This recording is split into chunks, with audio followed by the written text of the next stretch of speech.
और kindly sample notes देखने के लिए इस वीडियो को एंड तक देखिए ताकि आपको ठीक से समझ आ सके। और वो है 2016 के पास पेपर में से एक क्वेश्चन लिया गया CSS के। अस्सलाम वालेकुम यूट्यूब फैमिली, आज मैं आपको बताने जा रही हूँ कि CSS और PMS के एस्पायरेंट्स नोट्स किस तरह से बना सकते हैं। आज की वीडियो मैं अपनी एक बहुत ही मोहतरम सब्सक्राइबर मिस फायज़ा की रिक्वेस्ट पे बना रही हूँ।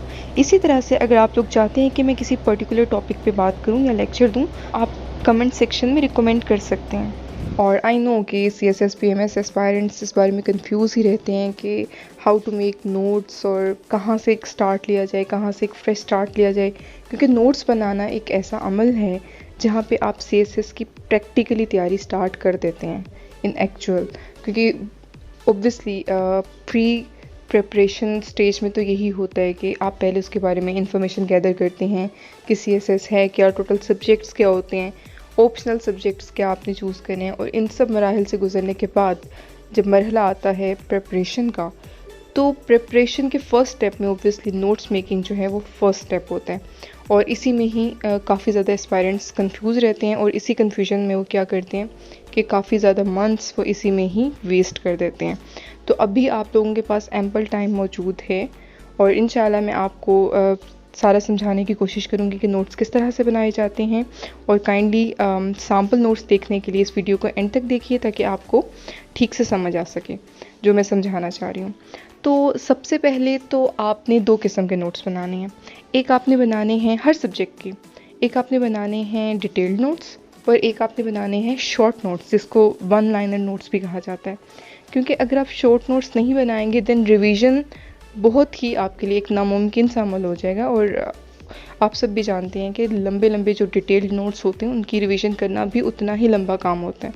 तो इसलिए आपको चाहिए कि आप शॉर्ट नोट्स भी बनाएं डिटेल्ड नोट्स के साथ साथ। इसके अलावा कुछ प्री रिक्विजिट्स हैं जो कि आपको कर लेनी चाहिए। मैं आपको सब्जेक्ट वाइज बताऊंगी, लेकिन फ़िलहाल मैं आपको जनरल बता रही हूँ। सबसे पहले तो आपके पास आप लूज शीट्स ले लें, काफ़ी ढेर सारी, क्योंकि आपको CSS की जर्नी में काफ़ी इसकी ज़रूरत पड़ेगी। फॉर इंस्टेंस एक सब्जेक्ट के आप 3 लूज शीट्स ले लें एक सब्जेक्ट के लिए, और उसके ऊपर सबसे पहले आप टॉपिक लिख लीजिए। टॉपिक लिख लेने के बाद उससे रिलेटेड ऑलमोस्ट 6 to 8 कोटेशंस आपके पास मौजूद होनी चाहिए। वो आप लिख दीजिए डिफरेंट आस्पेक्ट से उस टॉपिक के। देन फिर नेक्स्ट टॉपिक उसी पर्टिकुलर सब्जेक्ट का और उसकी कोटेशंस। इस तरह से टोटल आपके पास तकरीबन 3 पेजेस पे जितनी भी आपकी कोटेशंस आती हैं, क्योंकि बहुत ज़्यादा भरमार भी नहीं कर देनी कोटेशंस की आंसर शीट में, तो आपने इस तरह से आप 3 पेजेस तैयार कर लीजिए। उसके बाद इसी तरह से सेम तरीका उसी पर्टिकुलर सब्जेक्ट का, फॉर एग्जांपल हम पाक अफेयर्स की बात कर रहे हैं, बस मिसाल देने के लिए मैं आपको कह रही हूँ। इसी तरह से आपने बुक रेफरेंसेस तैयार करने हैं पर्टिकुलर टॉपिक्स के रिलेटेड। आप बुक रेफरेंसेस तैयार कर लीजिए इसी तरह से 1-2 शीट्स लेकर, लूज शीट्स लेकर। देन इसी तरह से आपने स्टैट्स और फिगर्स जो हैं वो अलग करके रख लेने हैं ताकि आपको रिवीजन में आसानी हो। देन जो भी आपने जोग्राफिकल प्रेजेंटेशन उसमें करनी है, पेपर्स में करनी है, तो आप मैप्स, ग्राफ्स, जितनी भी आपने इलस्ट्रेशंस पेपर में शो करनी है, वो सब आप इसी तरह से 3 से 4 लूज शीट्स पे बना लीजिए और वो बनाकर अलग रख लीजिए। और हर सब्जेक्ट का आपने सेम वाला जो मेथड है वो आपने अप्लाई कर देना है। और हर सब्जेक्ट के आपके पास ये डेटा डिफरेंट मौजूद होना चाहिए अलग से। और ये जो मैं आपको बता रही हूँ ये नोट्स के अलावा है। देन मैं आपको छोटी छोटी चीज़ें बता दूँ कि टोटल आपकी जो हेडिंग्स हैं वो 8 to 12 होनी चाहिए पर क्वेश्चन। और आप नोट्स जो बना रहे हैं आप ऐसा करिए कि आप सिंपल टॉपिक को कवर करने के बजाय आप पास्ट पेपर में जो क्वेश्चंस आए हुए हैं आप उनको सोल्व करें और किसी मेंटोर से चेक करवा लें, तो आपके लिए ज़्यादा बेनिफिशियल रहेगा। और यहाँ मैं एक बात क्लियर करती चलूँ कि किसी के बनाए हुए नोट्स आपके लिए कभी भी बेनिफिशियल नहीं रहेंगे, क्योंकि जिसने भी नोट्स बनाए हैं वो अपनी जहनियत, अपनी काबिलियत के हिसाब से बनाए हैं। हो सकता है कुछ चीज़ें उसको आती हों और उसने वो नोट्स में वो चीज़ें ना लिखी हों, क्योंकि नोट्स उन्हीं के बनाए जाते हैं, उन्हीं पॉइंट्स के बनाए जाते हैं जो कि आपको नहीं आती होती, जो आपकी ऑलरेडी चीज़ें दिमाग में रिटेन्ड हैं, वो ज़्यादातर नोट्स में शामिल नहीं किए जाते। तो इट इज़ प्रेफरेबल कि आप अपने नोट्स खुद बनाएं। अब मैं आपको सब्जेक्ट वाइज नोट्स बताती हूँ कि वो किस तरह से बनाए जाएं। सबसे पहले इंग्लिश एसे की अगर बात कर ली जाए तो आप सबसे पहले कोई एसे का टॉपिक चूज़ कर लीजिए, उसकी आउटलाइन बना लीजिए और एक फुल फ्लेज एसे लिखकर, अगर आप फुल फ्लेज लिखना चाहें तो फुल फ्लेज लिख लें, नहीं तो इंट्रोडक्शन तो आप लास्ट में लिखिए। आउटलाइन और इंट्रोडक्शन आप किसी मेंटोर को चेक करवा लें और इसी तरह से आपने सारे जितने भी आपने एसे तैयार करने हैं सबके साथ आप सेम मेथड करेंगे। देन फिर इंग्लिश प्रेसी के बेसिकली इंग्लिश प्रेसी के मैं कोई नोट्स बनाने के हक़ में हूँ नहीं, और उसमें ये आपने करना है कि आपने जस्ट रूल्स एक दफ़ा रिवाइज़ कर लेने हैं। फॉर एग्जांपल एक्टिव पैसिव के रूल्स, डायरेक्ट इनडायरेक्ट के रूल। एक्टिव पैसिव की मैंने इसी चैनल पे एक वीडियो बनाई हुई है, आप चाहें तो देख सकते हैं। और इसी तरह प्रपोजिशन और जो भी बाकी ट्रांसलेशन और प्रेसी और कंपोजिशन, ये जितनी भी चीज़ें हैं ये आपको डेली की बुनियाद पे आपको ये प्रैक्टिस करनी चाहिए। और इसके लिए कोई नोट्स नहीं होंगे क्योंकि आपका ये पेपर अनसीन आना है और फिर नोट्स बनाने का इसका फ़ायदा भी कोई नहीं है। इस सब्जेक्ट की रिक्वायरमेंट सिर्फ़ और सिर्फ ये है कि आप इसकी डेली प्रैक्टिस करें, और जितनी ज़्यादा आप इसकी प्रैक्टिस करेंगे उतना ही आप इसमें प्रोफिशिएंट होते चले जाएंगे। देन बात कर लेते हैं इस्लामिक स्टडीज़ की, और I am going to show you the sample notes. और ये जो सैम्पल है ये डिटेल्ड नोट्स का है, शॉर्ट नोट्स का नहीं। ये देखिए, इसमें 2019 का पास्ट पेपर में से सवाल जो है वो अटैम्प्ट किया गया है। तौहीद की तारीफ़ कीजिए, इससे मुआशरे और इनफरादी ज़िंदगी पर क्या असरात मुरतब होते हैं वजाहत कीजिए। तो देखिए, सबसे पहले आप क्या करें, आप नोट्स बनाएं ऐसे कि आप किसी एक किताब पे बिल्कुल ना हो जाएं, डिपेंडेंट ना हो जाएं। आप 2-3 ज़राए से आप कंसल्ट करें और आपको जो भी पॉइंट्स वैल्यूएबल लगते हैं आप उन सबको गैदर करते जाएं, और इस तरह से आप एक जगह पर उनको इकट्ठे कर लीजिए। इसी को ही नोट्स मेकिंग कहते हैं।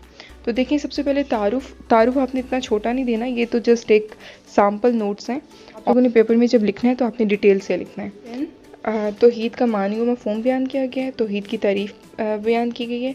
देन फिर ईमान बिल्लाह की अहमियत, और ये कुरान और हदीस की रोशनी में। उसके बाद तौहीद की इक़साम। देन फिर देखिए इनफरादी ज़िंदगी पर असरात। इस तरह से आप हेडिंग देते जाएं, और अगर उससे रिलेटेड आपको कोई आयत आती है और आप उसका रेफरेंस दे देते हैं तो वेल एंड गुड, और अगर आप नहीं देते तो आप कोशिश करें कि एटलीस्ट आप तर्जुमा तो आपको आता हो, अगर आप अरबी नहीं भी याद कर सकते तो। इसी तरह से सारी हेडिंग्स दे के आगे उसकी थोड़ी थोड़ी सी डिटेल लिख डालिए, एंड पे खुलासा बहस यानी कि कंक्लूजन दे दीजिए, और यूँ आपका एक अच्छा सा क्वेश्चन अटैम्प्ट हो जाएगा। देन बात कर लेते हैं कि पाक अफेयर्स के नोट्स किस तरह से बनाए जाएं। तो इस वीडियो के स्टार्ट में जिस तरह से मैंने आपको बताया था कि आपके पास अलग लूज शीट्स में quotations, book references, facts and figures और मैप और ग्राफिकल इलस्ट्रेशंस जितनी भी आपने इससे रिलेटेड तैयार की होंगी वो आप एक अलग रखिए नोट्स से, और नोट्स में भी आप हल्का सा बना दें ताकि आपको याद रहे कि कौन सी इलस्ट्रेशन किस सवाल से मुतल्लिक है। सबसे पहले मैं आपको दिखाती हूँ सैम्पल डिटेल्ड नोट्स का। जी, तो ये देखिए, ये भी यहाँ पे एक पास्ट पेपर का क्वेश्चन किया गया है प्रैक्टिस, और वो है 2016 के पास्ट पेपर में से एक क्वेश्चन लिया गया CSS के। ये शाह वलीउल्लाह की खिदमात के बारे में है क्वेश्चन। इसमें सबसे पहले आप इंट्रोडक्शन दे दीजिए और मेक श्योर कि आपकी हेडिंग्स ऐसी हों जो कि आई कैचिंग हो एग्जामिनर के लिए। आपकी हेडिंग्स इतनी ज़्यादा आई कैचिंग होनी चाहिए कि एग्जामिनर आपका पूरा सवाल पढ़ने पर मजबूर हो जाए, और आपके पास अगर टाइम हो तो it would be more good कि अगर आप क्वेश्चन अटैम्प्ट करने से पहले आप उसकी आउटलाइन दे दें। आउटलाइन बनाने का वैसे यूजुअली टाइम होता नहीं है, लेकिन अगर आपकी राइटिंग स्पीड अच्छी है तो आप ये काम कर सकते हैं, ये एग्जामिनर पे एक अच्छा इंप्रेशन देगा। और इंट्रोडक्शन के बाद जिस तरह से पॉलिटिकल सर्विसेज यहाँ पे बयान की गई हैं, पॉलिटिकल सर्विसेज से आगे आपने फर्दर हेडिंग दे देनी है। और हाँ, मेक श्योर कि आपने कलर्ड पेन नहीं यूज़ करना है। इसमें किया हुआ है जस्ट फॉर पर्सनल प्रेफरेंस, लेकिन पेपर में आपने ब्लू और ब्लैक इंक से बाहर नहीं जाना होता। तो इस तरह से उन्होंने फर्दर यहाँ पे हेडिंग्स दे दी हुई हैं। Then religious services, then religious service के आगे से सब हेडिंग्स दे दी हुई हैं। देन आइडियोलॉजिकल रिफॉर्म्स, फिर एजुकेशनल सर्विसेज, और उसके एंड पे उन्होंने कंक्लूजन कर दिया है। और ऑब्वियसली ये तो नोट्स हैं तो शॉर्ट सा लिखा हुआ है, आपने पेपर में ऑब्वियसली इसको खोल कर बयान करना है। उसके बाद मैं आपको दिखाती हूँ पाक अफेयर्स के शॉर्ट नोट्स। ये देखिए, ये रफ से बनाए हुए हैं, लेकिन आपको जस्ट एक आइडिया देने के लिए मैं आपको ये शो कर रही हूँ। इसमें देखिए, आपने जस्ट ये बेसिकली शॉर्ट नोट्स इसलिए बनाए जाते हैं कि आपको हेडिंग्स याद रह जाएं और आपको जो भी फैक्ट्स और फिगर्स हैं, जो डेट्स हैं बेसिकली, वो आपको याद रह जाएं। तो इसमें देखें जस्ट हेडिंग्स दी हुई हैं और साथ आगे जो उसकी सब हेडिंग्स हैं जस्ट उसके नाम लिखे हुए हैं, डेट्स इट। और जो बुक्स के नाम है वो लिखे हुए हैं, डेट्स इट। इसमें मज़ीद फर्दर आगे कोई डिटेल नहीं लिखी, क्योंकि जब आप ये फर्दर सब हेडिंग्स पढ़ते हैं तो आपका जो माइंड है ऑलरेडी एसिमिलेट करना शुरू कर देते हैं इन्फॉर्मेशन को, और आपको वो सब चीज़ें इससे जुड़ी हुई याद आ जाती हैं। अब साइकोलॉजी के नोट्स मेकिंग की बात कर लेते हैं। और जैसा कि आप सब जानते हैं कि साइकोलॉजी एक ऑप्शनल सब्जेक्ट है CSS में भी और PMS में भी। इसका जो सैम्पल मैंने लिया है आपको दिखाने के लिए वो बेसिकली शॉर्ट नोट्स हैं। देखिए ये टाइप्स ऑफ लर्निंग है।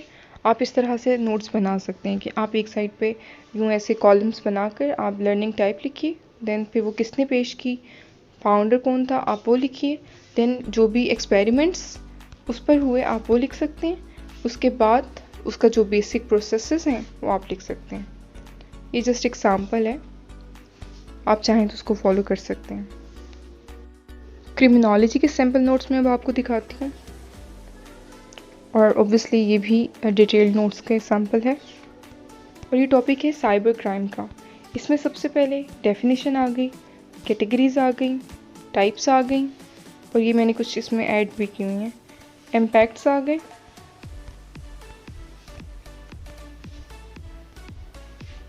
Process, cyber crime prevention strategies, cyber laws in Pakistan, और इस तरह से ये क्वेश्चन एंड हो जाते हैं और एंड पे आप कंक्लूजन भी दे सकते हैं। दिन नज़र डालते हैं जेंडर स्टडीज़ के सैम्पल नोट्स पर। और ये जो मैं आपको दिखाने जा रही हूँ ये डिटेल्ड नोट्स का सैम्पल है जी। तो ये टॉपिक है मार्क्सिस्ट फेमिनिज्म। इसमें देखिए सबसे पहले उन्होंने आउटलाइन दे दी, इसमें बैकग्राउंड इंट्रोडक्शन से उन्होंने स्टार्ट किया, उसके बाद थोड़ा सा हिस्टोरिकल बैकग्राउंड भी दे दिया हुआ है, देन फिर उससे रेलिवेंट जितनी भी हेडिंग्स हैं वो दे दी, लास्ट में क्रिटिसिज्म और कंक्लूजन। मैं आपको ये मशवरा देना चाहूँगी कि आप क्वेश्चन के मुताबिक आप बनाएं आउटलाइन। ज़रूरी नहीं है कि हर सवाल में आपने हिस्ट्री देनी है। अगर आपसे वो फ्यूचर पूछ रहे हैं या वे फॉरवर्ड पूछ रहे हैं तो आपको बहुत ज़्यादा डिटेल में हिस्ट्री देने की ज़रूरत नहीं है, आप जस्ट एक हल्का सा बैकग्राउंड दे दें, डेट वुड बी इनफ। उसके बाद आप बैकग्राउंड दे दीजिए, और ये देखें ये डिटेल उन्होंने दी हुई है, ये बैकग्राउंड की डिटेल है। देन फिर इंट्रोडक्शन एंड डेफिनेशन दे दीजिए, उसके बाद रेलिवेंट हेडिंग्स, और एंड पे क्रिटिसिज्म और कंक्लूजन। और इस तरह से आप एक अच्छे तरीके से सवाल को एंड कर सकते हैं। बाकी जो सब्जेक्ट्स रह गए हैं, अगर आपकी उनके बारे में कोई क्यूरी है तो आप कमेंट सेक्शन में पूछ सकते हैं, और अगर आपको किसी किस्म का कोई मटेरियल चाहिए तो भी आप कांटेक्ट कर सकते हैं। और आई होप कि आपको ये वीडियो पसंद आई होगी। Kindly subscribe my channel and ask your friends to do same. Thank you so much.